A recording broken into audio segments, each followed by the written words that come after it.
जळगावात अंत्यविधीची तयारी सुरू असताना मृत आजोबा परतल्याचा विचित्र प्रकार घडलाय। आजोबा परतल्यानंतर शोकाकुल वातावरण आनंदात बदललं। घडलेल्या प्रकारावरून कुटुंबियांसह सारे गावकरी आश्चर्यचकित झालेत। पाहूया। सुरू होती अंत्यसंस्काराची तयारी आणि मृत आजोबा जिवंत परतले। शोकाचं वातावरण आनंदात बदललं। जळगावातल्या प्रकारानं सारेच अवाक।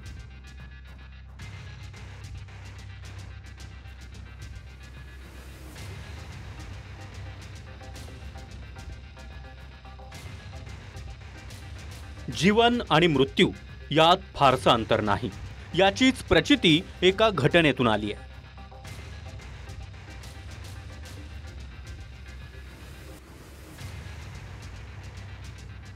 म्हणायला गेलं तर विचित्र मात्र तितकाच अनोखा प्रकार जळगावातल्या पाळधीमध्ये घडलाय।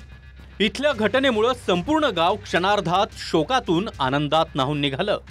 पाळधी गावात एका घरात अंत्यसंस्काराची तयारी सुरू होती। नातेवाईकांसह शेजारी सर्वच जमले,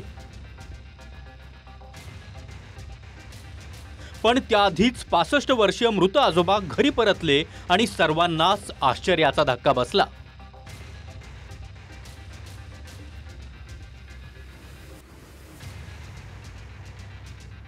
शोकाकुल वातावरणात आसव गाळत बसलेल्या कुटुंब आणि नातेवाईकांच्या डोळ्यात आजोबांना पाहून आनंदाश्रू तरळले। काय नेमकं घडलं होतं त्या दिवशी? तुम्ही कुठे गेले होते? अहमदाबादला। किती दिवसापासून गेले होते घरी? 2 दिवस झाले। अच्छा, मग तुम्ही घरी सांगितलं नव्हतं का? नाही सांगितलं, हाकून अच्छा, मारून हाकून दिलं मारून। मग तुम्ही कुठे गेले होते? नाही 2 दिवस कुठे राहिले मग? अहमदाबाद। क्या आगे पूरी पब्लिक भागने लगी। अच्छा, कि भाई रघु जिंदा है, रघु जिंदा है, रघु जिंदा है।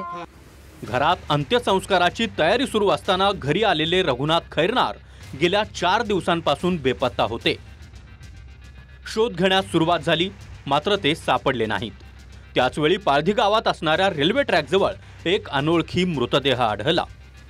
स्थानिक रेल्वे गार्ड आणि इतर व्यक्तींकडून खैरनार कुटुंबाशी संपर्क केला गेला। खैरनार कुटुंबानं घटनास्थळी जात मृतदेहाची ओळख पटवली।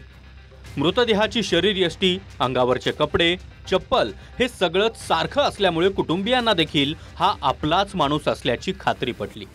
मात्र मृतदेह ओळखतानाच खरा गोंधळ झाला।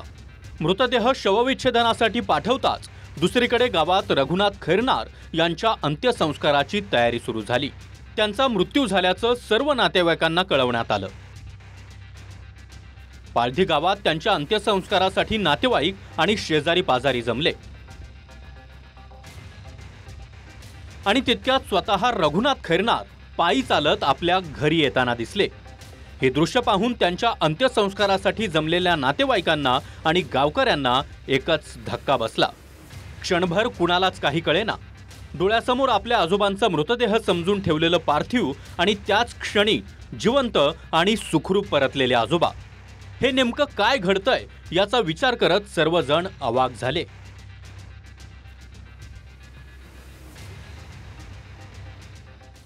पण त्याच्यात आम्ही जळगावला उतरलो तेवढ्यात फोन आला की पप्पा नाही येत म्हणून। ते पप्पा घरी आले, मग तेव्हा आनंद पण झाला, पण ते मिसमॅच झालं होतं। म्हणजे त्यांचा सारखा चेहरा असल्यावर आम्हाला असं वाटलं की तेच आहेत बुवा। कपडेही सारखे असल्यामुळे कपडे बी सारखेच होते आणि त्यांच्या हातावर जे गोंदलेलं होतं ते पण सारखंच होतं। तो मृतदेह रघुनाथ खैरनार यांचा नसल्याचं समजताच अर्ध्या रस्त्यातून मृतदेह पुन्हा जिल्हा रुग्णालयात नेण्यात आला। नेमका मृतदेह कुणाचा या अनुषंगानं पोलिसांनी तपास सुरू केला। रेल्वे ट्रॅकजवळ सापडलेल्या मोबाईलच्या सिम कार्डच्या साहाय्यानं संपर्क साधण्यात आला। त्यानंतर पाळधी गावाजवळच्याच पथराड या गावातील ज्ञानेश्वर पाटलांचा तो मृतदेह असल्याची ओळख पटली आणि त्यानुसार पोलिसांनी मृतदेह त्यांच्या कुटुंबियांकडे सोपवला।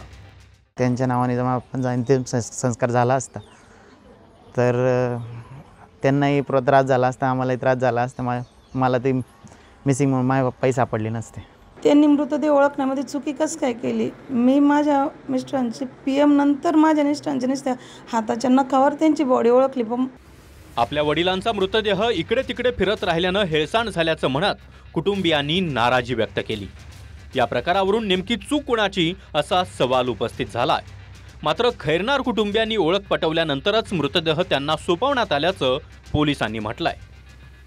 नातेवाईकांनी इन्फॉर्म केलं, त्याप्रमाणे ते आले आणि त्यानंतर मग ते प्रेत ज्ञानेश्वर पाटील यांची असल्याची खात्री झाली. ते त्यांच्या नातेवाईकांकडे दिलं आणि त्यानंतर त्यांचा अंत्यविधी करण्यात आला.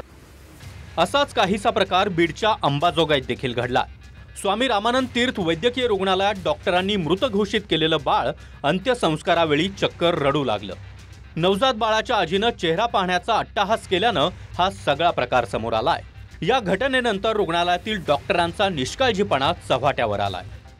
माझ्या पत्नीनं ते जे बाळ मी पॅक करून आणलेलं होतं त्याचं तोंड पाहायचं म्हटली कसं आहे काय नाही ते, म्हणून तिनं तोंड सोडलं तर त्यांनी जांभळी दिली आणि मोठमोठ्यानं रडू लागलं. रात्रभर एका पेटीत बांधून कोंडून ठेवलं. सकाळी ती म्हणले घेऊन जा. सकाळी 6 वाजता सासरे आले आणि घेऊन गेले, पण ते बाळ हालायला लागलं होतं आणि अंतिम संस्काराच्या वेळी ते बाळ रडू लागले. इथं तपासणी केली असताना त्याला उपचार करून आपण ॲडमिट करून घेतलेला आहे. सध्या विद्याटिक ICU मध्ये तो बाळ आहे. 10 ते 12 तासानंतर शवपेटीत ठेवलेलं बाळ अंत्यविधीवेळी जिवंत झाल्याचं बोललं जात आहे. आता चौकशीसाठी 5 जणांची समिती स्थापन करण्यात आली आहे. आता दोषींवर काय कारवाई होते याकडे लक्ष लागलंय.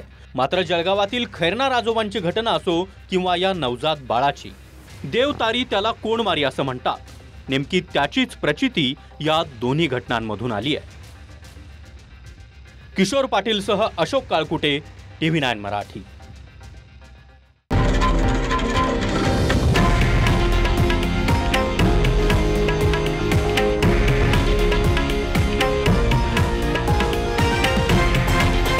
हे आहे देशातील नंबर 1 न्यूज नेटवर्क आणि आपण पाहत आहात TV9 मराठी, एकमेव.